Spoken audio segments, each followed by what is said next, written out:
Welcome back to PFTPM. Week 15 is in the books. It's Tuesday, and that means, as always, we hand out the awards. There are no statues, there are no plaques, there are no cash prizes, just the satisfaction of a job done. MDS is here to help us do the job on the four categories: offensive player of the week, defensive player of the week, rookie of the week, and coach of the week.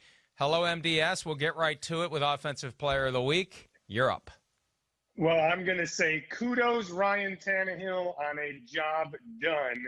You are my offensive player of the week.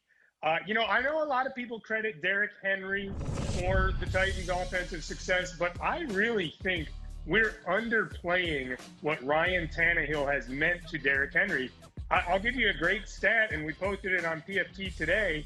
Henry has 3,249 rushing yards in 26 games since Tannehill became the starter. Henry had 1,735 rushing yards in his 26 games before that. Look, they both make each other better, but I wanted to give Ryan Tannehill some credit. 3 passing touchdowns, 2 rushing touchdowns. He had an excellent game on Sunday.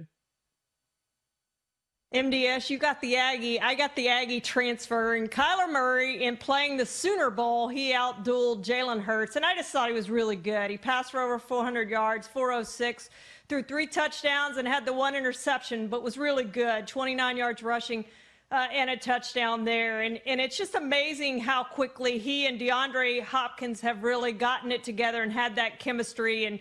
And Hopkins went over 150 yards. On Sunday. It was just outstanding again. And you look at how long it's taken Tom Brady to connect with Mike Evans, and it is amazing how quickly the Cardinals have gotten that done. But congratulations to Kyler, too. He got his first Pro Bowl, and he got it over Tom Brady, Mike.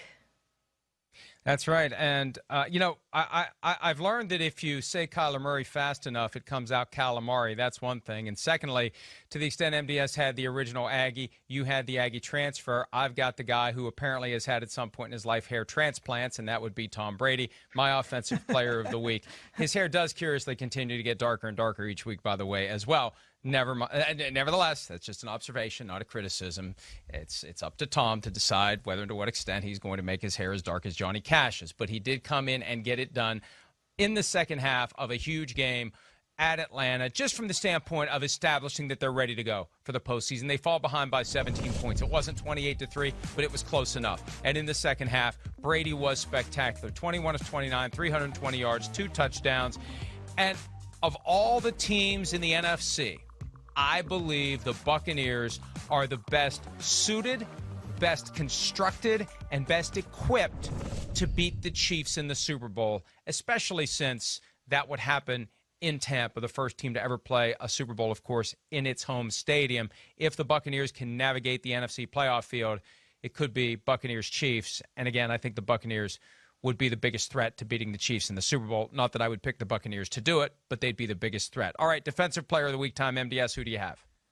Well, I have a guy I would actually love to see match up with Tom Brady if it gets there in the NFC playoff field, and that's Bobby Wagner of the Seahawks, who I think has maybe reached the point where he's been so consistently good for so many years that maybe we don't mention him enough, but he had another very good game on Sunday. He had 13 tackles in that win over the Washington football team. You see, he was selected to his 7th Pro Bowl this week as well. And that Seahawks defense is getting a lot better. Early in the season, there were big questions about the Seahawks defense. They have really turned things around. Bobby Wagner is a very big part of that. And I like what they have the potential to do with experienced guys with postseason experience on that team. I think they're going to be fun to watch in these playoffs, and I think it won't just be Russell Wilson carrying them as it was early in the season. I think they can win some tough, hard-fought defensive battles in the postseason, and Bobby Wagner is a very big part of that. MDS, I went with one of the biggest Pro Bowl snubs, and that's DeForest Buckner. And he was mad that he didn't get the Pro Bowl. He's not going to get anything for this award, but I did have him as my defensive player of the week. 3 sacks was just outstanding. 4 tackles, 4 quarterback hits, 2 tackles for loss, and a forced fumble. Has really, really been good. And I think he's got a good chance, Mike, to make the All-Pro team this year.